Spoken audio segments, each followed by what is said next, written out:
If you're that guy and you just came off a draw, I think rematching will be the most competitive thing to do as an athlete. With the Jake Paul situation, is like it's a money grab fight. Davis was in a bit of a hole, and he gets an opportunity to fight Jake Paul for $200 million or whatever. I don't mind it at all. As long as Gervonta Davis comes back to the world of boxing after he gets done with this, hey man, you got your money, no worries. The showdown is drawing near as Jake Paul and Gervonta Davis push themselves in camp.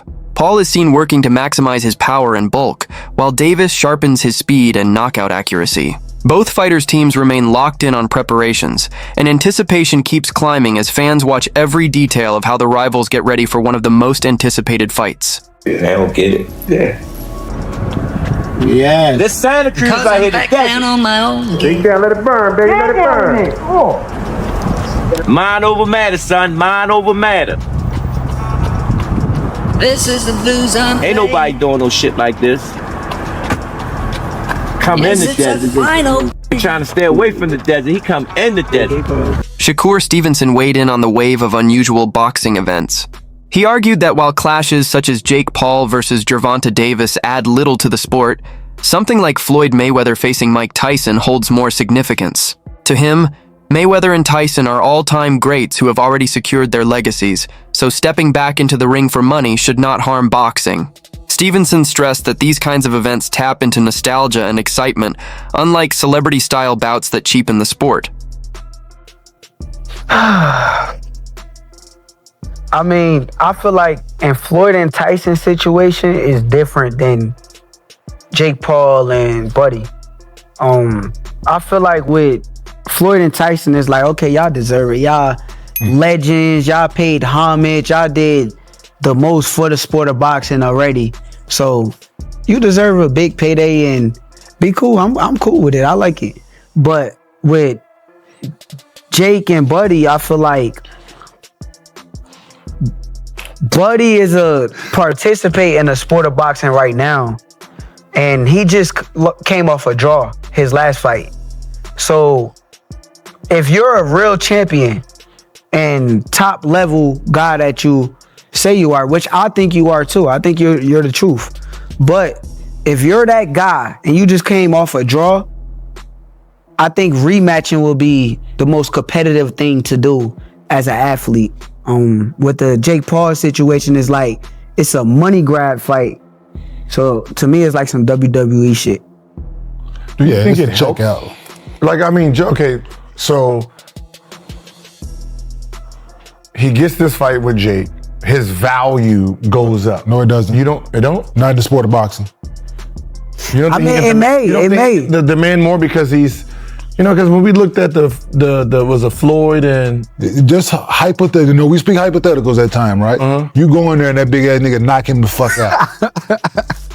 I'm just saying hypothetical. Go in there and knock Tank the fuck out. that big ass nigga being Jake Paul. Yes. Okay, just one. Knock him the fuck out. Because he's bigger than him. Yeah. For one. By chance, it is a fight. I think the thing is with Buddy and Jake fight, I feel like it's two sides of me with it. Cause from a competitive aspect and me being the mentality that I got, I feel as though I probably would have done a rematch. But then from a business aspect, if I would have done the rematch and I did not win the fight, the Jake Paul fight will be a lot less money and a lot less lucrative. So you think so? From a business aspect, I understand that anybody that with a business mind probably would have took that fight for as much money as it was. So I'm a realist. Like, I ain't gonna just bash, bro. When asked about the rumored fight between Jake Paul and Gervonta Davis, UFC boss Dana White offered a blunt response. He said only a small portion of fans truly care about the matchup, but admitted it could still benefit Davis. With Davis dealing with controversy outside the ring, his momentum had dropped and Paul's financial offer came at the right time. White argued that even if mocked, the event could boost Davis's exposure and earnings. Surprisingly, he went further, suggesting Paul might actually beat Davis, not from skill, but because of his physical edge.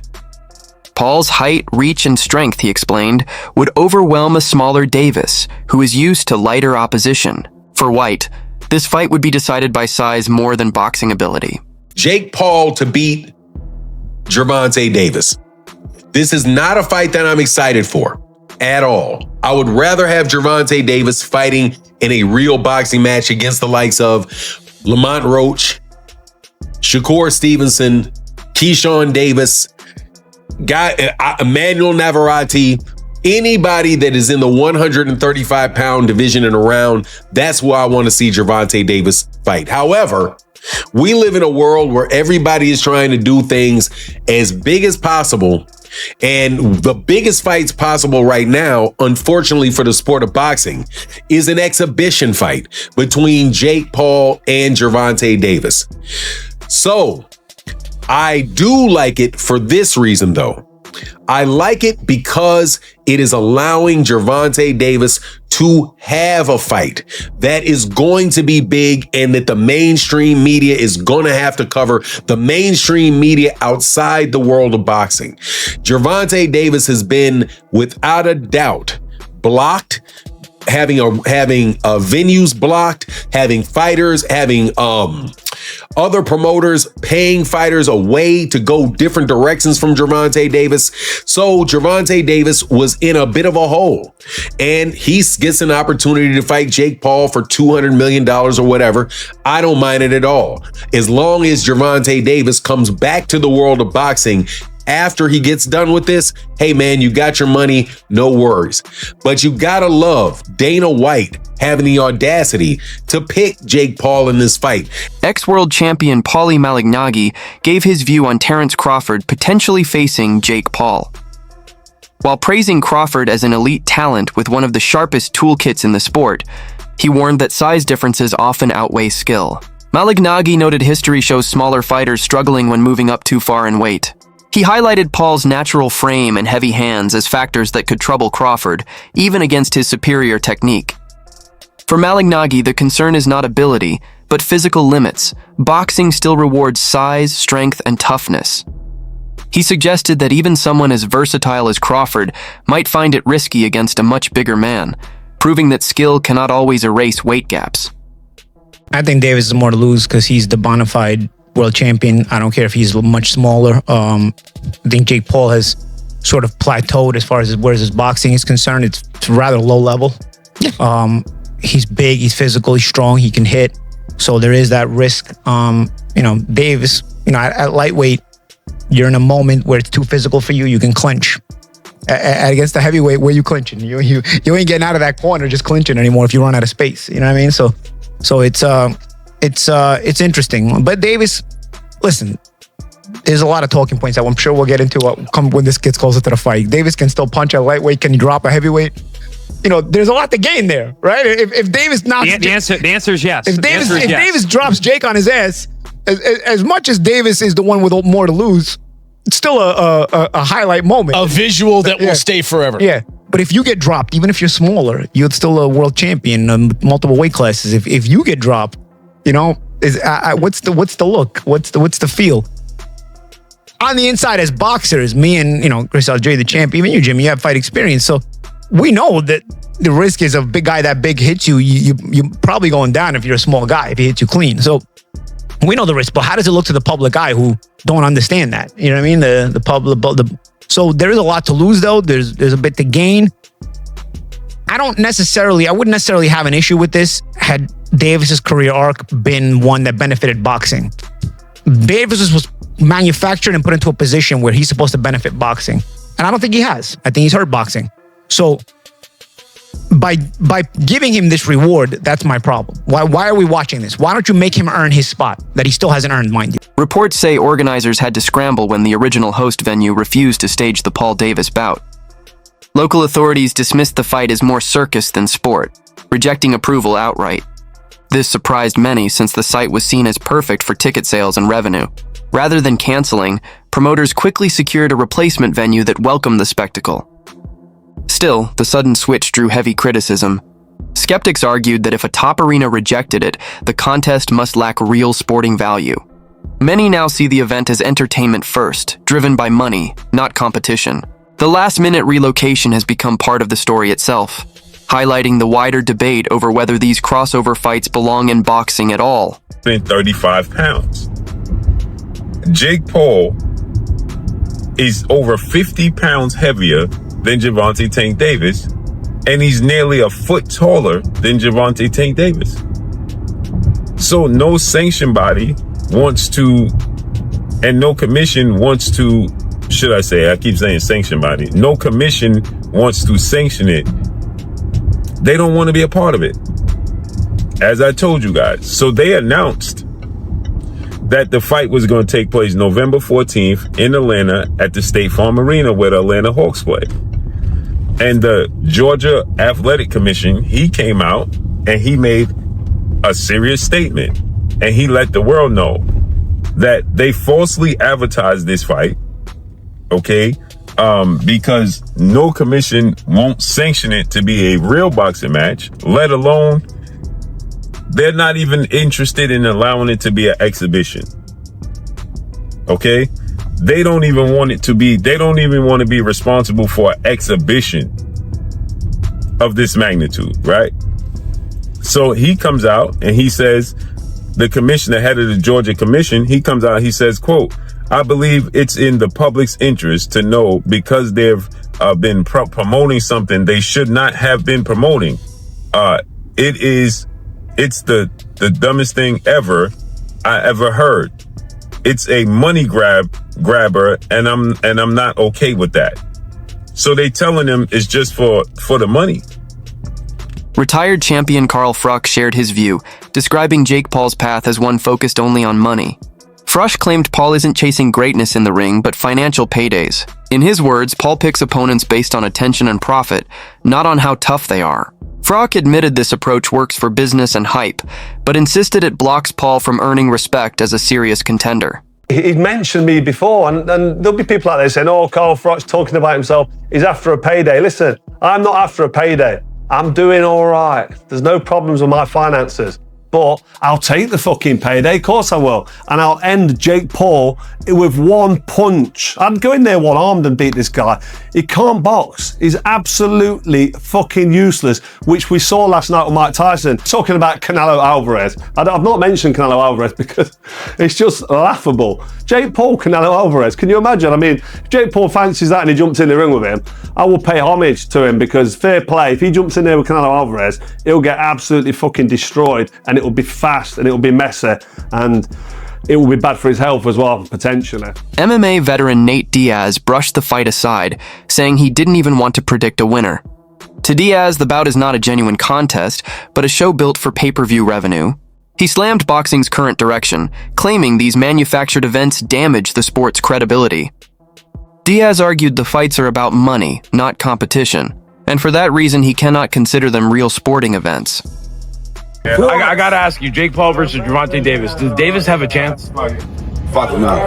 Gervonta is a great boxer, but he ain't gonna be. So you got Jake Paul by knockout? Or? No, I don't got anybody, but I don't think. He's just too small. It's just.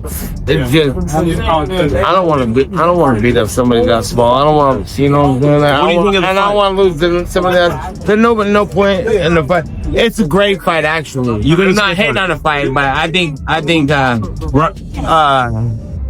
My thought is let's watch and see what happens. Ryan Garcia said his boxing turning into WWE. Yeah, with that type of matchup. What do you agree? Last thing, White House card, like he said, you want Conor McGregor? Yeah, but the whole thing's at WWE. So right. At least that's happening and getting something to talk about, something to watch, and I'm looking forward to that fight, actually. One of the hottest talking points about Jake Paul versus Gervonta Davis is the stark difference in size and build. Paul, who has faced larger opponents and naturally carries much more weight, enters with clear advantages in height, reach, and overall body frame. Davis, standing 5'5" and fighting around 130 pounds, usually thrives against opponents his size with explosive speed and knockout power. Against similar rivals, closing distance and landing fight-ending shots has defined his success. But against a much larger Paul, doubts grow about whether that power can balance things out. Analysts suggest Davis may struggle to get inside without taking heavy punishment from Paul, who can control distance more easily. The debate always returns to whether skill and speed can beat such a size gap. While some back Davis's explosiveness, many believe Paul's physical edge makes the matchup more dangerous than competitive. Holy shit, Jake Paul versus Tank Davis is actually happening. What the is going on? I guess Tank is going broke because that's the only justifiable reason you ruin your legacy against a guy like Jake Paul. And yes, I do think Jake Paul is going to win. Tank Davis is a much better boxer and has crazy power, but he's 5'5", 130. That power is not going to carry over against someone who is 6'1", 210. And it's not like Jake is bad. Yes, his fights are boring. He says he's going to step in the ring and sleep his opponents, but the only people who end up sleeping are the audience. Mike Tyson fight. But at the end of the day, he's a big guy with power who's training boxing full time, and he has beaten some legitimate competition. Woodley, Nate Diaz, Anderson Silva, Mike Perry had a competitive fight with Tommy Fury. But it's crazy how particular Jake has to be when selecting his opponents. They have to have enough clout to be interesting, enough skill to be taken seriously as a threat, but at the same time have clear weaknesses and disadvantages that Jake and his team can exploit to win. Now that he's fighting an elite boxer, he has to fight someone 7 weight classes down. I mean, Tank could win if he makes Jake do a very aggressive weight cut, but I just don't see that happening. I got Jake by 3rd round TKO. He should put me on the co-main event and allow me to fight Francis Ngannou. That would be an easy first-round knockout for myself. Fans and experts have voiced irritation at how spectacle-driven fights dominate boxing news in recent years. The proposed Paul Davis fight is often pointed to as an example of this shift. Instead of centering on meaningful title bouts or rivalries, promoters keep pushing crossover events that mix sport and entertainment. Critics argue this direction undermines boxing tradition and disappoints purists who want to see true competition among the best fighters, not headline-grabbing exhibitions. So breaking news, Jake Paul will be taking on Tank Davis in the exhibition on November 15th in Atlanta, Georgia, live on Netflix. And this is crazy for multiple reasons. One, they have a huge size difference. Tank Davis, he's a lightweight, normally fights at 135 pounds. And Jake Paul, he's a cruiserweight, usually fights at 200 pounds. So there's a good 60 to 65 pound difference here. It could also mean that Tank Davis is no longer interested in competing for titles anymore and is cashing out of boxing. You know, there's been a lot of talks that Tank is nearing retirement this year, and he was supposed to rematch Lamar Roach after their first fight went to a draw. But instead of chasing the Roach rematch, instead he takes the Jake Paul fight for money. So maybe this is Tank's last or one of his last fights. And same for Jake Paul. He just got ranked number 14 at cruiserweight after beating Julio Cesar Chavez Jr. So he's supposed to be fighting either ranked contenders or top guys at cruiserweight. But instead, he's taking a money fight. But I do expect these two to go after each other.